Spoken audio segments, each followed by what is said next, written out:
We have a saying in my country, when you're lost, you don't know where you're going. You have to look back, and look back to where you came from, and find inspiration there. You have to trace back your steps.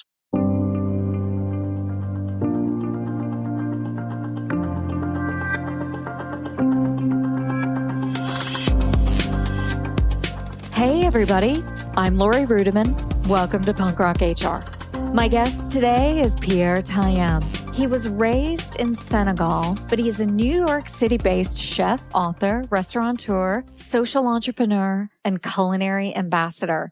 Pierre is best known for bringing West African cuisine to the global fine dining world. He is also the executive chef and co-owner of Teranga, a fast casual food chain from New York City. His company, Yolele Foods, advocates for small farmers by opening up new markets for crops grown in Africa. And its signature product, fonio, is found at Whole Foods, Amazon, and other retailers across America. Chef Pierre is on my show because I think he has an interesting perspective on COVID, what's happening to small businesses, but also the climate crisis, and more importantly, leadership. I think it's an awesome conversation and really highlights how an immigrant who got stuck in New York City can truly get stuff done. Want to learn more? Sit back and enjoy this conversation with Pierre Thiam. Hey, Chef Pierre, welcome to the podcast. Thank you, Lori. Well, before we get started today talking about food and working in a restaurant and entrepreneurship and leadership and all that good stuff, why don't you tell us where you're calling in from today and how your family's doing? I'm calling in from the Bay Area in California, and my family is doing great. It's growing. Just had a baby girl called Naya 2 months ago. Well, congratulations. That's such a fortuitous thing to happen, although during COVID, it's got to be a little scary for you. It is scary, but it's also just bringing hope. She's a bundle of joy, and that was quite a feeling that's not given to many of us during this time. So, I'm definitely embracing it. Yeah, that's really well said. I know that you're based in the Bay Area now. You've also been located in New York City, but that's not where you're originally from. Why don't you tell us a little bit about your origin story? Well, I was born and raised in Dakar, Senegal, in West Africa. It's a tiny country on the most western coast of Africa. And I grew up there until my early 20s. I went to university in Dakar. I was a student in physics and chemistry. And I was a very turbulent student in a turbulent year. That year is kind of famous in the Senegalese school culture because we were involved we were very political, the students, to say the least. So we were involved in a series of strikes that ended up in the government shutting down the whole university. And that's what triggered my arrival to New York City, actually. I wanted to figure out a way to continue my studies, and I got a student visa on my way to Ohio. And I was on my way to Ohio that I decided to stop by New York City for the quick visit. I had a friend who lived here, and that quick visit ended up being 30 years. I never left New York because I got robbed after 3 days arriving in New York. And that's pretty much where the fun began. First job that came my way was a restaurant job as a busboy, and that just changed everything for me. It's really fun for me to hear that your first job in New York City was a busboy, because one of my first jobs was also a busboy, even though I'm not a boy. And I dropped a platter full of ketchup and they fired me on the spot. So that ended my career in the restaurant industry. But you come from a long line of cooks. I mean, this is in your blood. So tell us a little bit about cooking, because long before you were a busboy, you were immersed in a world of food. Absolutely. I was immersed in a world of food just by the fact that I grew up in Senegal. And Senegal has a very intense food culture, that's there because it's a gender-based activity, cooking, so women belong to the kitchen, boys don't belong to the kitchen. So, I grew up just enjoying amazing food that was cooked by my mothers, my aunts, everyone, my sisters. They all learn to cook from an early age, and they get very good at it. And we eat fresh food every day, because that's how it goes. My mom used to go to the market every day. When we eat fish in Senegal, because it's a coastal country, when we eat fish in Dakar every day, it's the fish that was caught today or at the least yesterday. It's never frozen, so, and all kind of seafood and all kind of influences to this different influences in our food culture, because Senegal geographically is like a hub, located in the most western coast. It becomes like the entrance to Africa. And for hundreds of years, many cultures have been entering Senegal, and each of them bringing their food with them. The Portuguese, mostly the mariners, the Portuguese, the Dutch, they came, and we still have Portuguese influence in some parts of Senegal. As a matter of fact, the south of Senegal, where my mother is from, we still speak Portuguese Creole. This is a language my mother would speak to me. Even though the rest of Senegal speak French, the south of Senegal, we still have the Portuguese Creole, and we still have some iconic dishes like kaldu and pastel. Pastel is a street food in Senegal, and it's a street food in Portugal as well. So, we embrace those food cultures. Of course, the French brought their food culture and all that, connected with our own very rich food culture, because our environment, like the seafood and all the grains, and of course the other neighboring countries, each bringing their culture as well, makes it a very, very rich food culture, very intense. Our tradition is food is amazing, and later we had other cultures from different parts of the world. We have a big Lebanese community, and they brought that Middle Eastern food culture in Dakar. And we have a Vietnamese community, which was very close to me because my parents were friends with the man who would become my godfather, who was also an amazing cook, and he would cook Vietnamese flavors that I only would have at his house. So all those different cultures influenced Senegalese cuisine, dishes that sound so exotic to New York are like, very familiar in Senegal, like, like name the Vietnamese spring rolls. You find them at every name-building ceremony in Senegal. Without Vietnamese spring rolls, it's not a thing, it's just part of the culture. Lebanese shawarma is part of the culture, And of course, the French classics too. So it's a great environment to grow up, especially for someone who's going to end up in the kitchen like me.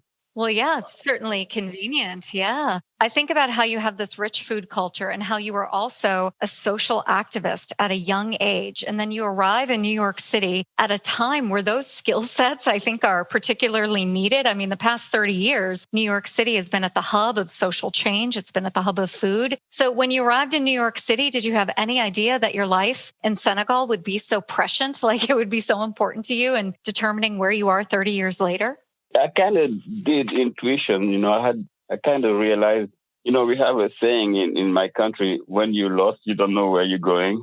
You have to look back, and look back to where you came from, and find inspiration there. You have to trace back your steps. So that's pretty much what happened to me. I arrived in New York City, and 3 days after my arrival, I was robbed, and I was completely lost, thinking about returning to Senegal, because New York City was really not attractive anymore. It was dirty. It was, late 80s New York City. I'm not sure if you know what it was like. It was a gross crack epidemic. It was like, and I was living near Times Square. Times Square was nothing like what it is now. So yeah, it was pretty scary. And I did consider returning, because Dakar was charming. It still is a very charming city with seaside and stuff. But, I thought, I could make it, especially when this restaurant opportunity came. That became my first cultural shock. That restaurant was located in the West Village. And as a busboy, I take the plates and bring them back in the kitchen. And the kitchen is like amazing. It's only guys in the kitchen, first of all. And I'm like, what's going on here? Who are these guys? They're cooking like women, It's like, I was shocked. But these guys became my first friends, my first friend, the chef in particular, a chef, because he had studied in France, he had lived in France, and he loved practicing his French with me, And he knew of my challenges. He knew that I wanted to make money and get the hell out of New York City and go to Ohio, finish my degrees in physics and chemistry. That was my dream, That was the only dream I had. And the chef was like, okay, well, you can take some extra shifts in the kitchen as a dishwasher, And he secretly thought that I was in love with the kitchen. He thought I was just too young to realize that kitchen cooking was my thing, because he saw how much time I would spend in the kitchen. And I was looking at those beautiful plates. But, for me, those plates looked to me like the plates I would see in my mother's cookbook. Because, even though I didn't belong in the kitchen as a kid, I was fascinated by this. My mother had a collection of cookbooks with these beautiful pictures, And one in particular was called the La Culinary. That was a French cookbook. And I love the pictures. And now I'm here in this restaurant and I'm seeing picture plates that look like those pictures. And I'm fascinated by them. And the chef, he takes it upon himself. He's like, I'm going to take you like the old school way, just you're going to learn from the bottom up, learn as a dishwasher and start from dishwasher to prep, from prep to garde-manger, from garde-manger to line cook, and etc. all the station of the kitchen. And that's really how I went about learning the skills of the kitchen. Over the years, I washed way too many dishes, hated that job, and then peeled tons and tons of onions and potatoes. And gradually, that's how I learned my knife skills, and this is really the best school, is really the bottom up in the kitchen, in the restaurant world. And then from there, garde-manger, I started to learn the sauces. And then revelation, I realized that this was chemistry, this was just all the reactions that were happening in the kitchen. Well, I could understand them because of my background as a student in physics and chemistry. They started to make sense. And I started to see a connection to this whole thing. And I really started to love what I was doing. I was like fascinated. I started to read, and the chef was recommending books for me. I'm still an avid cookbook reader. But at the time, I started to read the classics and to learn and to be just about cooking. And from there, I worked at that restaurant a couple of years more, and then I had a skill. I went into an Italian restaurant, worked there my way, learning this cuisine, worked in French bistros. And over the years, I've worked in several restaurants until I arrived in this one place in Soho, which is a restaurant that was different than the others. Soho was really starting to boom. And that restaurant was doing this kind of Southeast Asian influenced cuisine, that was kind of new in New York. New York was really mostly about French and Italian and Chinese, maybe some Indian. But now Southeast Asian was coming, and Chef Murray was ahead of his time there. He was really bringing those flavors. And we connected really well. And that restaurant was so popular. I got promotion. I became sous chef, then chef de cuisine. And that restaurant, it's not only amazing, but that changed everything for me because I was looking at those flavors and they kind of looked at flavors that I was familiar with. I mean, the Southeast Asian, of course, because I had my godfather who was Vietnamese, I knew those flavors in Senegal already. But then I started to think, where is African cuisine in this New York world, this food capital of the world? I don't feel my cuisine, we're part of the world. So this is where I really started to think, if this restaurant can do it here, I think something with our flavors can also do it here, and we have amazing ingredients and amazing food culture. It belongs to New York City. So you're working in this wonderful restaurant in Soho, you're learning, you're growing, you're developing your entrepreneurial skills, and you see an opportunity. You see something that no one else is doing. You just really identify a gap in the marketplace and you think, I can bring my food to market and people will eat it. So what's the next step? I mean, opening a restaurant is complicated. It's messy. You have to get funding. You have to get permits. So how did you even go about achieving this dream? Hey, this is William Tinka. Listen, we did a series for iSolved called Heroes of HR, where we talk to HR practitioners. And these are just your run-of-the-mill, everyday, slogging it out, 300 employees in Cedar Rapids, HR pros. Mostly it's centered around iSolved and what they do with iSolved, but also they talk a lot about kind of the day-to-day rigor of HR. If you're curious about that, search for Heroes of HR wherever you get your podcasts. Thank you.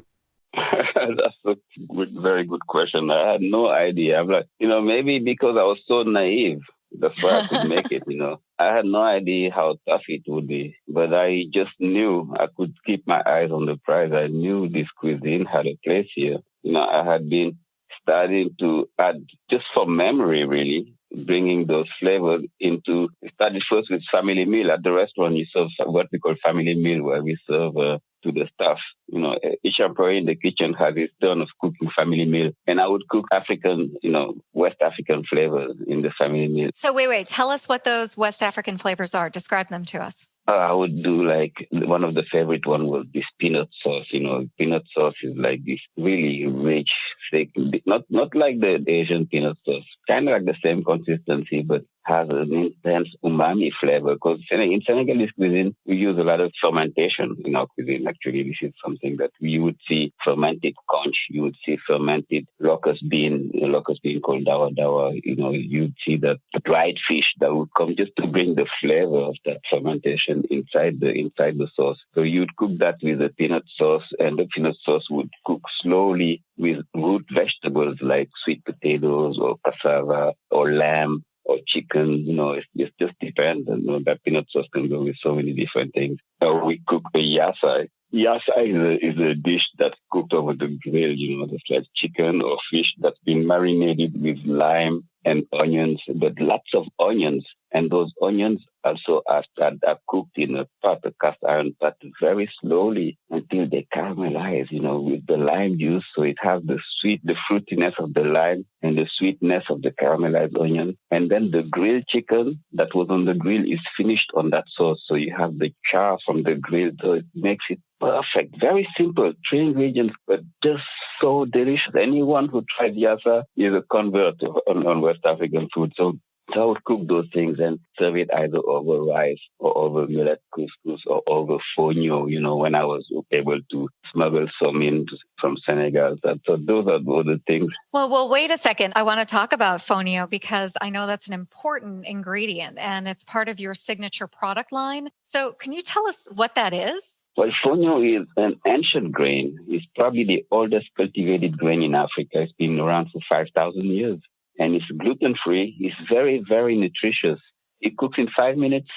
In some parts of Senegal where that fonio culture is, they call it the grain for royalty. They serve it to you when you're a guest of honor. They would serve you a dish with fonio. It's very delicate. It's tiny. It looks like couscous. Very delicate. It digests easily. Like I said, it's nutritious with a low glycemic index. So it's a grain that has so much going for it. But in addition, it's excellent for the environment because fonio grows in poor soil. It's Senegal. If you see the location of Senegal, we are south of the Sahara Desert, south of Mauritania. So it's in a dry area. It's an area called the Sahel that goes all alongside south of the Sahara from west to east Africa. And fonio thrives in that area. Nothing else grows there, but fonio thrives there. And not only it thrives there, but it restores the topsoil because fonio has deep roots. Those deep roots, they have the particularity of storing the carbon dioxide and keeping the water. So when you harvest fonio, you just cut the grains from the top, but you leave the roots on the soil and it adds nutrients to the soil. So this is why it's it's a grain that I champion because this is one way to mitigate climate change by promoting the fonio, promoting its agriculture. The farmers have lots of land and they can grow. If they have a market for fonio, they can grow more and more fonio, and it slows the advance of the desert. Because desertification is a serious threat, and it's creating so much social changes. People are migrating because there's no opportunities. It's getting dry and dry. So anyway, for all those reasons, basically this is what fonio is. A grain that's great for the environment, that's great for you if you consume it, and that's great for the farmer too. So that's what fonio is. Chef, you mentioned that you used to smuggle it in, and I think that's really interesting because you don't smuggle it in anymore, do you? Oh, no, not anymore. I have a company called Yolele, and the mission of Yolele is to bring crops like fonio in connection with farmers, working with smallholder farmers in West Africa and open markets for their crops. It came organically for me, Yolele. At first, like you said, I had to smuggle those crops. Like I had to smuggle so many ingredients. I told you I was in New York City, early 90s. There was no such thing as African food and no African ingredients either. Because, many of them, there was no market for them. No one knew what they were. Of course, I could still cook my cuisine because some of the ingredients had arrived here through the Middle Passage. When you look at Southern cuisine, it's African, West African food. When you look at gumbo and jambalaya and popping jones, all those dishes they make great cuisine. Yeah, those are West African dishes, and those ingredients arrived with slavery, with the Middle Passage. Okra, rice, eggplants, watermelons, you name it. So those are the basis of our cuisine. but some others didn't make it, like fonio. And I love fonio, and I knew that was a grain that would make it here, because, with all its properties. And more so now because it's gluten-free and it has all these amino acids that are deficient in most grains. So, I would just bring, whenever I would go to Senegal, I would bring as much ingredients as possible, the one I couldn't find here. And fonio was definitely one of them I would bring. And later on, I was able to turn this into a business.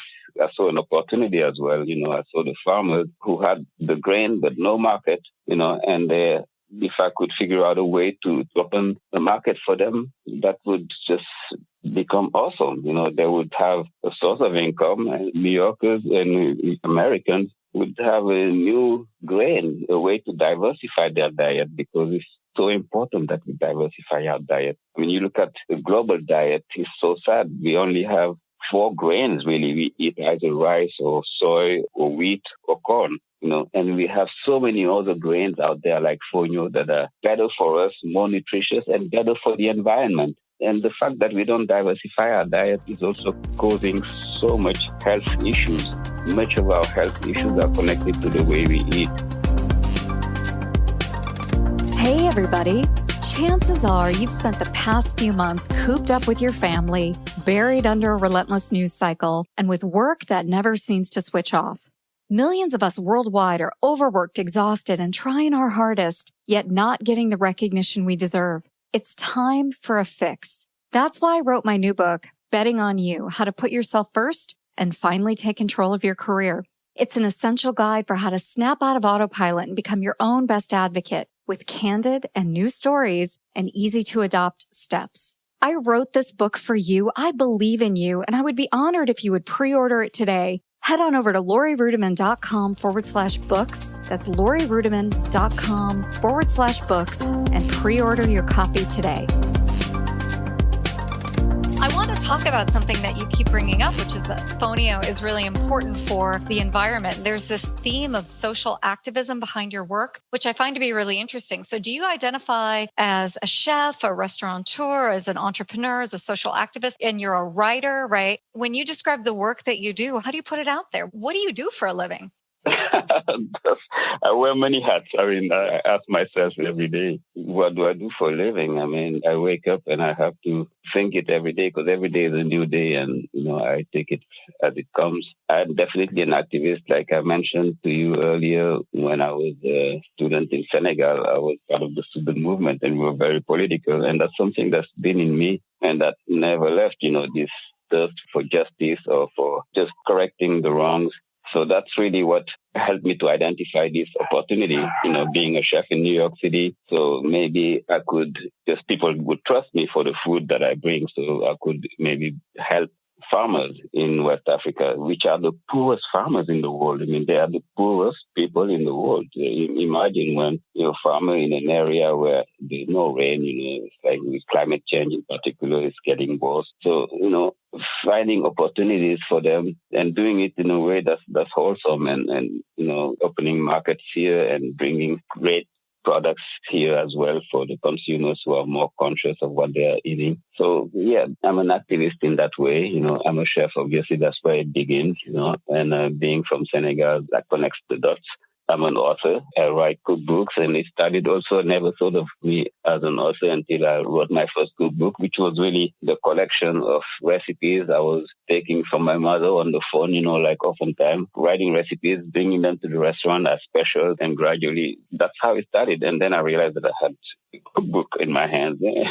And my friend Adam Bartos, who was this amazing photographer, decided to travel to Senegal with me, and we spent time with the women of my family, and the book was about that. The first cookbook was about the food that influenced my cuisine. We traveled all the way to the village to where my family is from, and it was a tribute to the women of my family and to the women of Africa in general, because they are the ones without whom there would not be any of the food that I'm preparing. So they're the one who kept that tradition and passed it down and passed it to me until I took it to the international. So all my cookbooks are pretty much homage to them. The first one was about them. The second one was about the source of that cuisine, where that food came from. So I traveled and met the producers and the farmers and the fishermen, and even to all these people a chapter in the book, and presenting their challenges and, of course, with recipes around the product that they would be talking about. So that's how, you read the book, you would see it's very political, and that my activist side comes, you would see how the colonization has influenced our cuisine, in a way that you don't see fonio, for instance, in cities like Dakar, because we're still like thinking, and you would see baguettes and croissants in every street corner of Dakar. I mean, great baguettes, but we don't grow wheat. Our farmers don't grow wheat, but we still serve great baguettes, great croissants, and that's just because we've been colonized this way, and we think what comes from the best is West, and you would see our national dish in Senegal is prepared with broken rice, and the broken rice story is fascinating because it came because of that same French colonial past. The French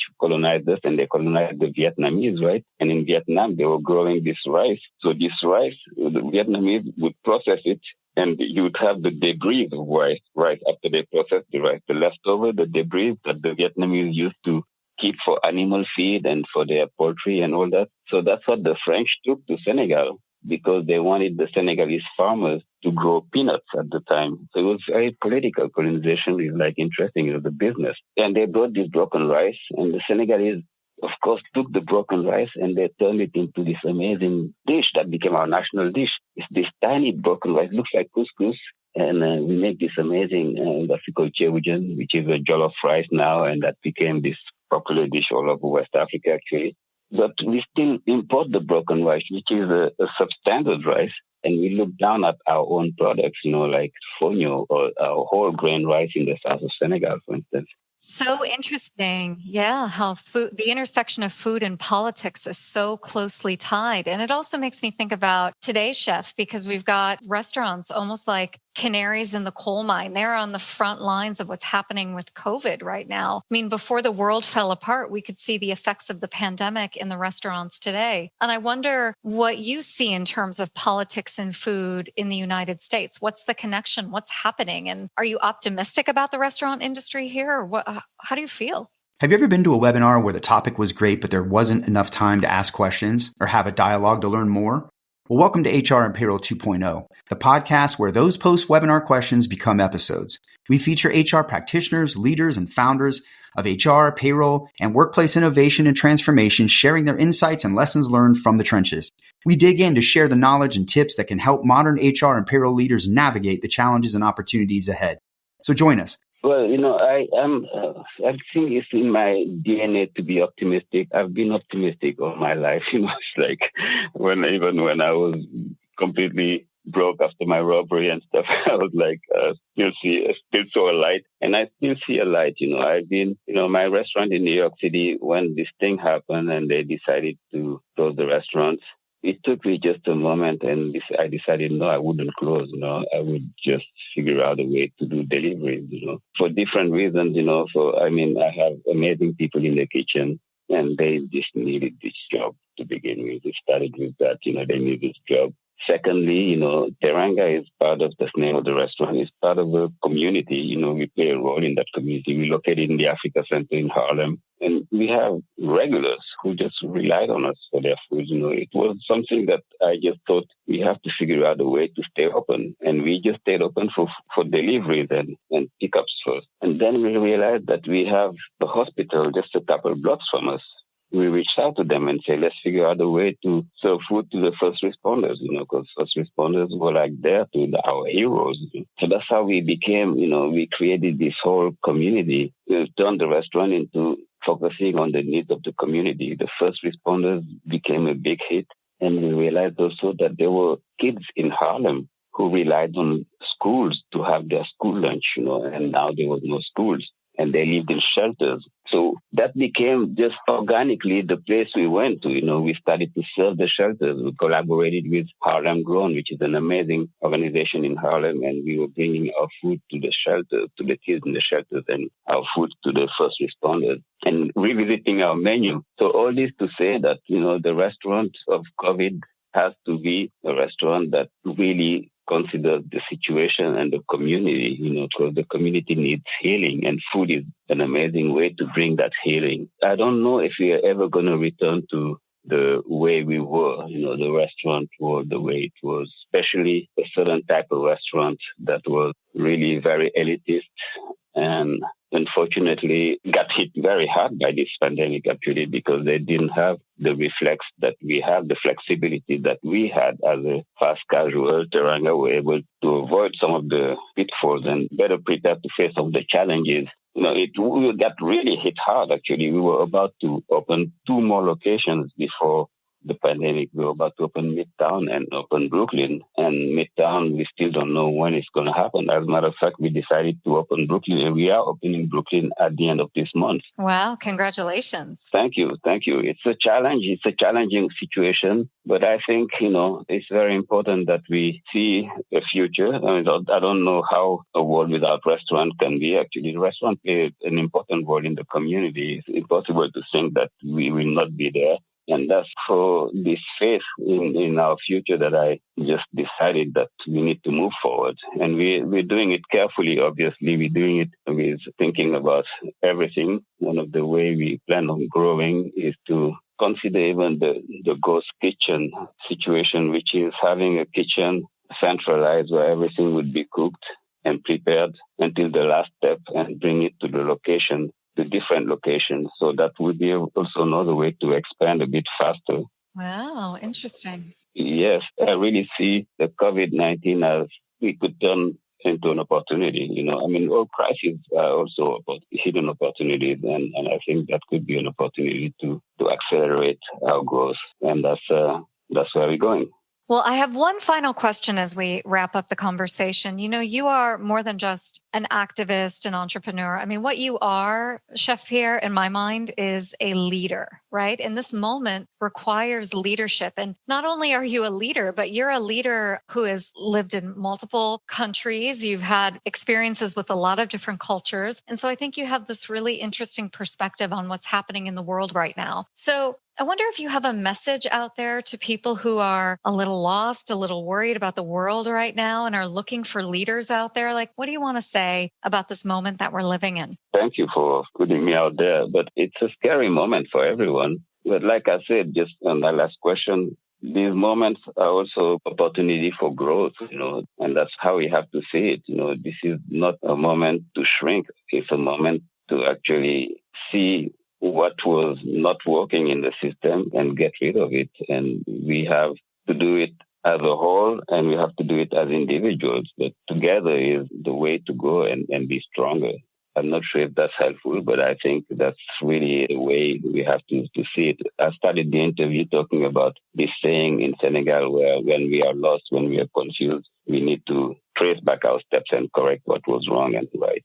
And that's a moment like this, look back and find inspiration in how we face challenges, how our forefathers face challenges, because challenges are part of evolution. They come and they go, and this one will also go. Really well said. Well, Chef Pierre, it's a joy and a pleasure to talk to you today. And I can't wait to try fonio. That's on my list for this weekend. So I'm excited to do some cooking this weekend. Yeah, yourlele.com. You can get fonio directly in your house. And of course, you can go to Whole Foods and anywhere, all the supermarkets, natural supermarkets around the country. Well, I'm so excited. COVID has presented me with the opportunity to work on my cooking skills. And so while this has been a terrible time, at least my cooking is getting a little bit better. And I think my husband appreciates that. There we go. You be well. And thanks again for being a guest on the show. And you, Lori. Take care. Take care. Thanks again. Bye-bye. Hey, everybody. I hope you enjoyed my conversation with Chef Pierre. Boy, I love this man so much. And it's been my joy to learn about fonio. And you can head on over to my Instagram account at instagram.com/LRudiman to see me learning how to cook with this ancient grain. Also, if you want to learn more, you can head on over to lorirudiman.com/punkrocHR-132 for a PDF takeaway of this show. And as always, I'm super appreciative that you listen. I hope you enjoyed the show today. We'll see you next time on Punk Rock HR.